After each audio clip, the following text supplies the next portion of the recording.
Hi tears, welcome back. எல்லாரும் எப்படி இருக்கீங்க? நல்லா இருக்கீங்களா? அப்போ இன்றைக்கும் நம்ம வீட்டிலும் அது மாதிரி வீட்டுக்கு வெளியில் எல்லாம் நமக்கு ரொம்பவே தொல்லையாக இருக்கிற இது மாதிரி எலி, பெருச்சாழி, பாம்பு, பல்லி, அது மட்டுமே இல்லாமல் கரப்பான், கொசு இவையெல்லாம் நமக்கு நம்ம வீட்டில் இருக்கிற இந்த கொஞ்சம் இன்க்ரீடியன்ட்ஸ் மட்டுமே வச்சுட்டு நமக்கு எப்போவுமே தொல்லையாக இல்லாமல் எப்படி துரத்துறது அப்படின்றத பார்த்துடலாங்க. வீடியோ ஃபுல்லாக ஸ்கிப் பண்ணாமல் பாருங்கள். வீடியோ பிடிச்சிருந்தா மறக்காமல் ஒன்று லைக் கூட பண்ணுங்கள் ஃப்ரெண்ட்ஸ். அப்போ நமக்கு டைம் வேஸ்ட் பண்ணாமல் நேராக வீடியோக்குள்ளே போயிடலாம். அப்போ நமக்கு நம்மளோடது முதல் டிப் ஒன்று பார்த்துடலாங்க. அதுக்காக வேண்டிட்டு நான் கொஞ்சம் நாப்தலின் பவுல் தாங்க எடுத்து வச்சுருக்கேன். இதை நாம் எப்படி பயன்படுத்த போகிறோம் அப்படின்றத பார்த்துடலாம். அப்போ நாம் அதுக்காக வேண்டிட்டு 2 நாப்தலின் பவுல் தான் இதை மாதிரி நம்ம ஒன்று நல்லா ஃபைனாக பிடிச்சி எடுத்துடலாங்க. அப்போ தான் 2 நாப்தலின் பவுலும் நான் நல்லா ஃபைனாக பிடிச்சி எடுத்துட்டேங்க. அதுக்கப்புறமேட்டு நமக்கு தேவையானது இது மாதிரி 1 கிளாஸ் அளவுக்கு தண்ணி எடுத்துருக்கேங்க. அதில் தான் நாம் 2 நாப்தலின் பவுல் பிடிச்சி சேர்த்துருக்கோம். இதுக்கப்புறமேட்டு இது நல்லா ஒன்று நம்ம கொதிக்க வைக்க போகிறோங்க. அப்படி தான் நம்ம சொல்யூஷன் ரெடி பண்ண போகிறோம். நல்லா ஒன்று கொதி வர வரைக்கும் நம்ம இது நல்லா கொதிக்க வச்சிடணுங்க. நாப்தலின் பவுல் நல்லா அந்த தண்ணியில் நம்ம மிக்ஸ் பண்ணும் போது நல்லா அந்த தண்ணி கூட அது மிக்ஸ் ஆகி வரும். நல்லா தண்ணி கொதிக்கும் போதே நமக்கு அது தண்ணி கூட நல்லா அது டைலூட் ஆகி மிக்ஸ் ஆகிருங்க. பாருங்கள், கொதிக்க கொதிக்கவே அது நல்லபடியாக தண்ணி கூட அந்த ஒரு நாப்தலின் பவுல் தண்ணியில் நல்லபடியாகவே மிக்ஸ் ஆகுதுங்க. பாருங்கள், நல்லா அந்த கொதி வர டைமில் நம்ம கொஞ்சம் சிந்தட்டிக் வினிகர் கூட சேர்த்து விட்டுறலாங்க. ஒரு டேபிள் ஸ்பூன் அளவுக்கு தான் நம்ம சிந்தட்டிக் வினிகர் இந்த ஒரு சொல்யூஷனில் நம்ம சேர்க்க போகிறோம். நல்லா ஒரு கொதி வரணுங்க.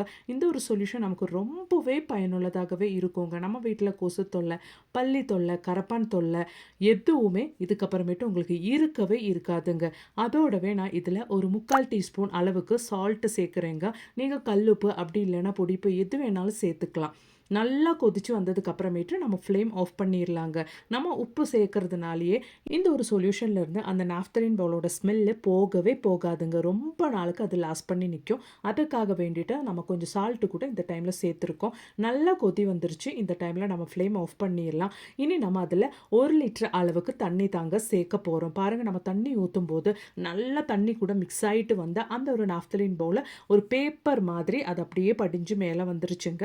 இதுக்கப்புறமேட்டு நல்ல ஒரு ஸ்மெல்லுக்காக வேண்டிட்டு கம்ஃபர்ட் சேர்த்துக்கலாங்க. இது ஆப்ஷனல் தான். ஆனால் நம்ம இந்த ஒரு கம்ஃபர்ட் கூட சேர்க்கும் போது நம்ம சொல்யூஷன் நல்ல ஒரு ஸ்மெல்லு இருக்குங்க. ஒரு சிலவங்களுக்கு அந்த ஒரு நாப்தலின் பவுலோட ஸ்மெல்லெல்லாம் பிடிக்காது. அந்த மாதிரி இருக்கிறவங்களுக்கு இந்த மாதிரி கொஞ்சம் கம்ஃபர்ட் கூட சேர்த்துட்டிங்கன்னா ரொம்பவே நல்ல ஒரு ஃப்ரேக்ரன்ஸ் இருக்குங்க. இந்த ஒரு சொல்யூஷனில் இருந்து அந்த ஒரு நாப்தலின் பவுலோடதும் அது மாதிரியே கம்ஃபர்ட் எல்லாம் சேர்ந்து நல்ல ஒரு ஸ்மெல் இருக்குங்க. அப்போ இனி நம்ம இந்த ஒரு சொல்யூஷன் எப்படியெல்லாம் பயன்படுத்த போகிறோம் அப்படின்றது பார்த்துடலாங்க. எவ்வளோ நாள் வேணாலும் உங்களுக்கு இந்த சொல்யூஷன் கெட்டு போகவே போகாதுங்க. மாதக்கணக்கில் உங்களுக்கு இந்த சொல்யூஷன் நீங்கள் வச்சு யூஸ் பண்ணலாம். நான் இது ஒரு லிட்டர் பாட்டிலுக்கு தாங்க மாற்றி யூஸ் பண்ண போகிறேன். நல்லா ஃபில்டர் பண்ணதுக்கு அப்புறமேட்டு தான் நம்ம இது பாட்டிலுக்கு மாற்ற போகிறோம். நான் 1 லிட்டர் தண்ணிக்கு 2 நாப்தலின் பவுல், அது மாதிரி 1 டேபிள் ஸ்பூன் அளவுக்கு வினிகர், 3/4 டீஸ்பூன் அளவுக்கு சால்ட்டு, 1/4 மூடி அளவுக்கு கம்ஃபர்ட் சேர்த்துருக்கேங்க. நீங்கள் கூடுதல் அளவுக்கு இந்த ஒரு சொல்யூஷன் செய்யறீங்கன்னா அதுக்கு தகுந்த மாதிரி இந்த இன்க்ரீடியன்ஸ் எல்லாம் நீங்கள் மாற்றி சேர்த்துக்கோங்க. பாருங்கள், 1 லிட்டர் பாட்டிலில் நம்ம ரெடி பண்ண இந்த ஒரு சொல்யூஷன் நம்ம ஊற்றிடலாம். அது மாதிரி இந்த பாட்டில் மூடியில் குட்டி குட்டி ஹோல்ஸ் போட்டு நமக்கு டைரெக்டாக இந்த ஒரு சொல்யூஷன் யூஸ் பண்ணுற மாதிரி நம்ம செஞ்சுக்கலாங்க. இந்த சொல்யூஷன் வடிகட்டும் போது நம்ம அந்த ஒரு பேப்பர் ஷேப்பில் மாறின அந்த நாப்தலின் பவுல் நம்ம தூக்கி போடுறது கிடையாது. அது நம்ம வேறொரு பர்பஸுக்காக இந்த வீடியோவிலே நம்ம காமிக்க போகிறோம். அது என்னன்றதை நம்ம பார்த்துடலாங்க. அவ்வளோதான். நம்ம சொல்யூஷன் நான் ஃபில்டர் பண்ணி இந்த மாதிரி 1 லிட்டர் பாட்டிலுக்கு நான் ஊற்றி மாற்றி வச்சுக்கிறேங்க. அதுக்கப்புறமேட்டு இந்த சொல்யூஷன் நம்ம எப்படி பயன்படுத்த போகிறோம் அப்படின்றது கூட பார்த்துடலாங்க. 1 லிட்டர் அளவுக்கு நம்ம சொல்யூஷன் இங்கே ரெடி ஆயிடுச்சு பாருங்கள். அது மாதிரியே நான் இந்த சொல்யூஷன் பாட்டில்லையே நான் குட்டி குட்டி ஹோல்ஸ் போட்டு விட்டுருக்கேங்க. அப்போ நமக்கு ஈஸியாக இந்த பாட்டில் வழியாகவே இந்த ஒரு சொல்யூஷன் பயன்படுத்துறதுக்கு ரொம்பவே ஈஸியாக இருக்கும். பாருங்கள், நான் முதல்ல இந்த மாதிரி நம்ம கிச்சனில் வேலையெல்லாம் முடிஞ்சதுக்கு அப்புறமேட்டு கிச்சன் சிங்கில் தாங்க இந்த ஒரு சொல்யூஷன் பயன்படுத்துகிறேன். இந்த சொல்யூஷன் நம்ம இந்த மாதிரி கிச்சன் சிங்கில் பயன்படுத்துறதுனாலேயே கிச்சன் சிங்கோட அந்த பைப்பு வழி வர பிராணிங்க தொல்லையெல்லாம் நமக்கு இருக்கவே இருக்காதுங்க. மெயினாக கொசு தொல்லையெல்லாம் நமக்கு இருக்கவே இருக்காதுங்க.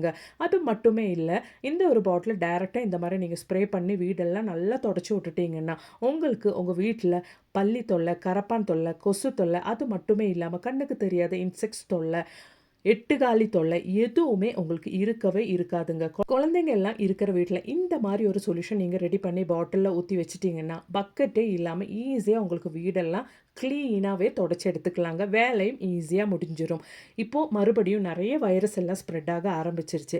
இந்த ஒரு சொல்யூஷன் நம்ம வீட்ல எந்த வைரஸும் அண்டாதபடி உங்களுக்கு நோயில இருந்தெல்லாம் ஒரு 90% பாதுகாப்பாகவே இருக்குங்க. கண்டிப்பா பயன்படுத்தி பாருங்க. அப்பதான் அது மாதிரி ஒரு 2 நாப்தலின் பவுல் கூட நான் மறுபடியும் எடுத்து இது மாதிரி நல்லா ஃபைனா ஒண்ணு பொடிச்சு எடுத்துருக்கிறேங்க. அதுக்கப்புறமேட்டு நான் இந்த மாரி 2 டிஷ்யூ பேப்பர் தாங்க எடுத்திருக்கேன். அந்த டிஷ்யூ பேப்பருக்கு மேல நம்ம பொடிச்ச அந்த ஒரு நாப்தலின் பவுல் நான் இந்த மாரி ஸ்ப்ரெட் பண்ணி விட்டுக்கிறேங்க. அந்த ஸ்ப்ரெட் பண்ண நாப்தலின் பவுலுக்கு மேலாகவே நான் உப்பு பயன்படுத்துறேங்க. நம்ம உப்பு போடுறதுனாலயே நமக்கு அந்த ஒரு நாப்தலின் பவுலோட ஸ்மெல்லு ரொம்ப நாளைக்கு நமக்கு லாஸ்ட் பண்ணி நிக்குங்க. அப்புறமேட்டு நம்ம இது நல்லா ஃபைனா ஒண்ணு இது மாதிரி நம்ம ஃபோல்ட் பண்ணிட்டு ஒரு ரப்பர் பேண்ட் போட்டு தான் நம்ம இது யூஸ் பண்ண போறோம். இந்த ஒரு பொட்டலம் நம்ம கிச்சன்ல கேஸ் ஸ்டவ்வுக்கு கீழ அது மட்டுமே இல்லாம நம்ம வார்ட்ரோப்ல நமக்கு எங்கெங்கெல்லாம் கரப்பான் தொல்லை, பல்லி தொல்லையெல்லாம் இருக்கும். அந்த இடத்துல நீங்க வச்சு விட்டுட்டீங்கன்னா, உங்களுக்கு அதுக்கப்புறமேட்டு இந்த டிஷ்யூ பேப்பர்ல இருக்கிற அந்த ஒரு நாப்தலின் பவுலோட ஸ்மெல்லுனாலேயே கரப்பான், பல்லி எதுவுமே அண்டவே அண்டாதுங்க. பாருங்க இந்த மாரி நானு ரப்பர் பேண்ட் போட்டு வச்சுட்டேங்க. இதுக்கப்புறமேட்டு நம்ம இத எப்படி பயன்படுத்த போறோம் அப்படின்றது கூட பார்த்துடலாங்க.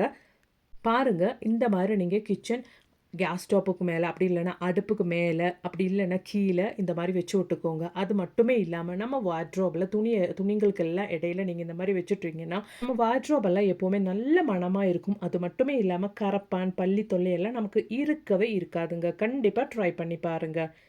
அப்ப இனி நமக்கு நம்மளோடது அடுத்த டிப் ஒண்ணு பார்த்துடலாங்க. நம்ம வீட்ல அது மட்டுமே இல்லாம வெளியிலலாம் ரொம்பவே தொல்லையான இது மாதிரி எலி, பெருச்சாழி எல்லாம் நம்ம எப்படி ரொம்ப சுலபமா துரத்த போறோம் அப்படின்றது தான் நம்ம பார்க்க போறோங்க. அதுக்காக வேண்டிட்டு நான் முதல்ல 2 கொட்டாங்குச்சி தாங்க எடுத்து வச்சிருக்கேன். இந்த கொட்டாங்குச்சிக்குள்ள நம்ம ஆல்ரெடி ஃபில்டர் பண்ணி வச்சிருந்த அந்த ஒரு கொதிச்சதுக்கு அப்புறமேட்டு பேப்பர் வடிவில வந்த அந்த ஒரு நாப்தலின் பவுல் தாங்க ஃபர்ஸ்ட்டு நான் போட போறேன். நம்ம இந்த கொட்டாங்குச்சி எடுக்கும்போது அதில் கொஞ்சம் தேங்காய் இருக்கிற மாதிரி நீங்கள் எடுத்துக்கோங்க. அப்போ தான் நமக்கு நல்ல ரிசல்ட்டாகவே கிடைக்கும். அதுக்கப்புறமேட்டு நம்ம இந்த கொட்டாங்குச்சி இந்த மாதிரி வச்சதுக்கப்புறமேட்டு அதில் சாப்பாடு போட்டுடலாங்க. பழைய சாப்பாடு இருந்தால் ரொம்பவே நல்லது. இந்த ஒரு பழைய சாப்பாடு ஸ்மெல்லெல்லாம் எலிங்களுக்கும் பெருசாயங்களுக்கெல்லாம் ரொம்பவே பிடிக்கும். இந்த மாதிரி சாப்பாடு போட்டதுக்கப்புறமேட்டு நீங்கள் பழைய டேப்லெட் எக்ஸ்பைரி டேட் முடிச்ச டேப்லெட்ஸ் எதுவாக இருந்தாலும் பரவாயில்ல. அந்த மாதிரி டேப்லெட் எடுத்து நல்லா ஒன்று பிடிச்சி இந்த சாப்பாட்டு மேலே நீங்கள் போட்டு விட்டுக்கோங்க. அப்பதான் இந்த ஒரு டேப்லெட் தான் நான் பயன்படுத்த போறேன். அதுக்கப்புறமேட்டு நல்லபடியா ஒண்ணு பொடிச்சுட்டு, நம்ம இந்த மாரி சாப்பாட்டு மேல கொஞ்சம் கொஞ்சமா ஸ்ப்ரெட் பண்ணி விட்டுறலாங்க. எக்ஸ்பைரி டேட் முடிச்ச எந்த டேப்லெட் வேணாலும் நீங்க இதுக்காக பயன்படுத்தலாங்க. அவ்வளோதான் புடிச்சதுக்கு அப்புறமேட்டு நான் சாப்பாட்டு மேல இந்த மாதிரி நான் ஸ்ப்ரெட் பண்ணி விட்டுட்டேங்க. அதுக்கப்புறமேட்டு நம்ம ஆல்ரெடி பொடிச்சு வச்சிருந்த அந்த ஒரு நாப்தலின் பவுல இந்த மாரி நம்ம அந்த ஒரு டேப்லெட் பொடிச்சதுக்கு மேல இந்த மாரி அது கூட நம்ம ஸ்ப்ரெட் பண்ணி விட்டுறலாங்க. நல்லபடியா இந்த மாரி ஸ்ப்ரெட் பண்ணி விட்டதுக்கு அப்புறமேட்டு அதுக்கு மேல எலிங்களுக்கும், பெருச்சாயங்களுக்கும் ரொம்பவே பிடிச்ச பிஸ்கட்ஸ் கூட நம்ம இந்த மாரி ஒண்ணு ஸ்ப்ரெட் பண்ணி விட்டுறலாங்க. அவ்வளவுதான். இந்த ஒரு டிப்பு மட்டுமே போதுங்க. எலி, பெருச்சாழி எல்லாம் இருக்கிற இடத்துல, இல்லன்னா வரதுக்கு சான்சஸ் இருக்கிற இடத்துல நீங்க இந்த மாரி வச்சு விட்டுட்டீங்கன்னா, கண்டிப்பா அந்த ஒரு கொட்டாங்குச்சியில இருக்கிற தேங்காயோட ஸ்மெல் அது மட்டுமே இல்லாம பிஸ்கட், சாப்பாடு இந்த ஸ்மெல் எல்லாம் ஈர்த்துட்டு அந்த எலி, பெருச்சாழி எல்லாம் இது பக்கத்துல வந்து இது கண்டிப்பா சாப்பிடும். சாப்பிட்டதுக்கு அப்புறமேட்டு கண்டிப்பா அதுங்கலாம் அதுக்கப்புறமேட்டு இருக்கவே இருக்காதுங்க. கண்டிப்பா நீங்க ஒரு டைம் ட்ரை பண்ணி பாருங்க. இந்த ஒரு டிப் உங்களுக்கு பிடிச்சிருந்தா மறக்காம ஒண்ணு லைக் கூட பண்ணுங்க ஃப்ரெண்ட்ஸ். பாருங்க இந்த மாரி நமக்கு எலி, பெருச்சாழி எல்லாம் ரொம்பவே தொல்லையாயி வராததுக்கு சான்சஸ் இருக்கிற இடத்துல இந்த மாரி நீங்க வச்சு விட்டுட்டீங்கன்னா, அந்த ஒரு கொட்டாங்குச்சியில இருக்கிற தேங்காயோட ஸ்மெல்லுனாலயும், பிஸ்கட் ஸ்மெல்லுனால எல்லாம் அந்த எலி, பெருச்சாழி எல்லாம் இது பக்கத்துல வந்து கண்டிப்பா இத சாப்பிடுங்க. அதுக்கப்புறமேட்டு உங்களுக்கு எலியோடதும், பெருச்சாழியோடதும் தொல்லை எல்லாம் இருக்கவே இருக்காதுங்க. கண்டிப்பா இந்த ஒரு டிப்ப நீங்க ட்ரை பண்ணி பாருங்க.